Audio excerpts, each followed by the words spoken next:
तो सिर्फ जो 6 महीने रह गए हैं, इतने सालों से आप लोग इसकी जरूरत इसलिए पड़ गई भाई साहब, क्योंकि कुछ साथियों ने वहाँ भाई बिल्लू को जिम्मेवारी दे दी थी, लेकिन वो जाने अनजाने में जिम्मेवारी दे दी थी। जैसे उनको इस चीज़ का ज्ञान नहीं था कि भाई वहाँ प्रधान या कमेटी मौजूद होनी चाहिए, लेकिन उन्होंने फिर 13 तारीख की महापंचायत इसी वजह से रखी थी। महापंचायत में मैंने सबके सामने यही बोला था कि अगर कार्यकाल ऐसे चलता हो, ऐसे प्रधान बनते हो, तो मैंने अपने कार्यकाल से उस दिन इस्तीफा दे दिया।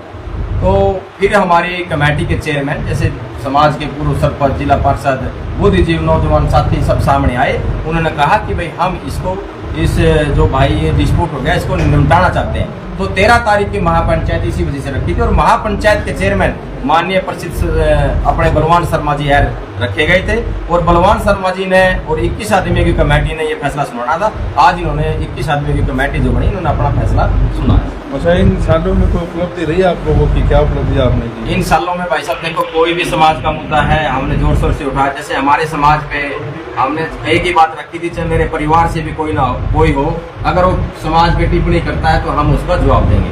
जैसे संघ के प्रमुख मोहन भागवत जी ने हमारे समाज के ऊपर ये कहा था कि भाई पंडितों ने बिरादरी बनाई है, हमने उसको भी जवाब देने की बात की थी। जैसे एक सिंगर ने हमारी बेटी के ऊपर गाना बना दिया था, उसकी भी हमने जवाब देने की काम किया है। हमने जो लड़कियां अच्छी शिक्षा के क्षेत्र में अच्छे मेडल लेके आई हैं, अच्छे अंक लेके आई हैं, उसको कुटड़े गांव में पंचायत करके सम्मानित करने का काम किया। और हरीश शर्मा प्रकरण में हमने आगे भागीदारी निभाई है। हमने वहाँ उसकी बार आवाज उठाते हैं, और उसमें आप लोगों ने पता है कि मैंने जमानत भी करवाई है। और सबसे बड़ा हमारा, मैं तो अपने कार्यकाल का ये मानता हूँ कि काले आम का पेशवा का प्रोग्राम हमने किया था पिछली 7 अगस्त को, उसका भी हमने किया। और फिर हमारा संगठन प्रत्येक गांव, प्रत्येक घर तक जाने की कोशिश करता है। हमने गरीब लड़कियों की कोरोना काल में जाकर उनकी भी मदद की है। तो हम अपने जो, जैसे सबसे बड़ा मुद्दा हमारे हरियाणा का एक और था परावर की जमीन का, जो परावर की जमीन 14 साल से सरकार नहीं दे रही थी। पानीपत के प्रत्येक नौजवान साथी ने, बुजुर्ग ने, हजारों साथियों ने वहां पर जाकर अपने समाज के प्रधान के नेतृत्व में उसको दिलाने का काम किया था। दूसरा, हमारे कश्मीर में जो ब्राह्मणों को मारा जा रहा था, वो भाई नवीन जैन के नेतृत्व में जो वहां जंतर मंतर पर वहां धरना दिया गया था, एक दिन का प्रदर्शन किया गया था, वहां जाकर भी पानीपत की सभा ने उनका विरोध किया था, और एक दिन जंतर मंतर पर वहां पर गए थे। जींद का कोई भी रोड़ा था, वहां पर भी हम गए थे। आरक्षण का कोई मुद्दा है, आरक्षण के मुद्दे में भी हमारे संगठन ने आवाज उठाई है। एबीपीजी की भी हमारे संगठन ने आवाज उठाई है। यानी कि प्रत्येक मुद्दे पर हमारा संगठन मजबूत है।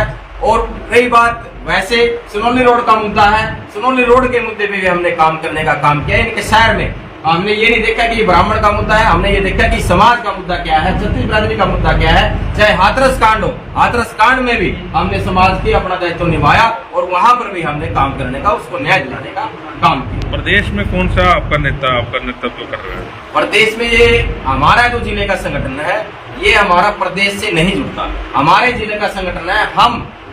मैं आपको बहुत अच्छा प्रश्न किया आपने कुलवंत जी। हमारे पानीपत जिले में 22 जिलों में पानीपत जिले का ऐसा जिला है जो हम सर्वसम्मति से प्रधान चुनते हैं। बाकी जिलों में संगठन है वो वोटिंग से चुनाव करते हैं, किसी के 2 दल हैं, किसी के 3 दल हैं, लेकिन पानीपत में हम सर्वसम्मति से चुनाव करते हैं और सर्वसम्मति से अपना प्रधान चुनते हैं। चुनाव में भी भागीदारी चाहोगे? चुनाव में हम तो यही भागीदारी चाहेंगे कि सरकार से हमारी अपील है, प्रधान और प्रधान का संगठन, जिले का संगठन, ये समाज का संगठन है। पूरे समाज, गरीब से लेकर अमीर तक, मजदूर से लेकर काश्तकार तक, और डॉक्टर से लेकर बिजनेसमैन तक, ये सभी का संगठन है। हम तो यही अपील करते हैं, जो भी पार्टी हमारे समाज को ज्यादा टिकटें देगी, हम तो अपील करते हैं सारी पार्टियों की, हमारे सरकार में, इस सरकार में हमारी ज्यादा से ज्यादा टिकटें दी जाए। आने वाले लोकसभा चुनाव में करनाल से मैं अपील करता हूं कि हमारे पानीपत में जन्मे, हमारे पानीपत से किसी न किसी समाज सेवी को, किसी न किसी बिजनेसमैन को,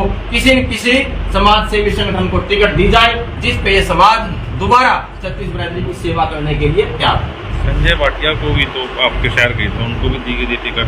अब तो करनाल वाले मांग रहे हैं कि बीच का होना चाहिए हमारे। भाई साहब, संजय भाटिया हमारे भाई है, वो हमारे शहर का क्षेत्र का है। हमें ये भी खुशी है कि हमारे शहर में पहली टिकट आई है, लेकिन समाज का दायित्व निभाते हुए मैं तो यही मांग करता हूँ कि मेरे समाज को टिकट दी जाए।